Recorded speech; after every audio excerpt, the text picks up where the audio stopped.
Hi class, let's take a look at question 14. Now, question 14 is asking if the functions are one-to-one and then to provide a justification. Now, for the one-to-one functions, we have to remember the horizontal line test. And what you're looking here is a test that is actually performed on functions. The main idea is that for some x value, you don't have the same y values. So all you have to do is draw a horizontal line and show that it only has one intersection. Here, an x to the second will have technically two intersections, so it fails the horizontal line test, and then it happens to be not one-to-one. So once again, let's take a look at one problem. Here you have a horizontal line, and all you need to do is draw the horizontal line. Don't forget the arrows. And at this point, we're testing if the function happens to be one-to-one. In this case, yes, it passes the horizontal line test, and then you only have one intersection. You only have to show one intersection or if it fails.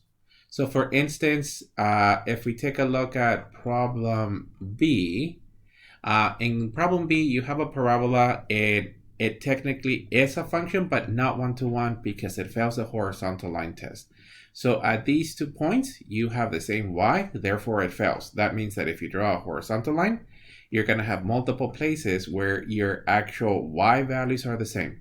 So in this case, no, the function does not pass the horizontal line test.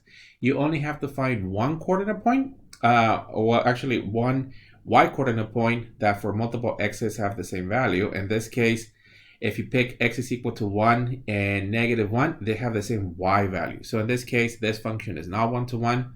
We found one place where the horizontal line test fails. The last one happens to be a cubic.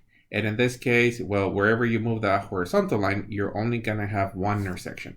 So what we're looking for is in the set of functions, we're checking to make sure that they only have one y value. This concept is going to be used later to find inverses. So in this case, for problem C, it happens to be one-to-one. And you just have to draw or provide a sketch of the cubic function. Don't forget the arrows, and then draw a horizontal line that shows one intersection. You also need some sort of a statement that answers the question. That's actually it for problem 14.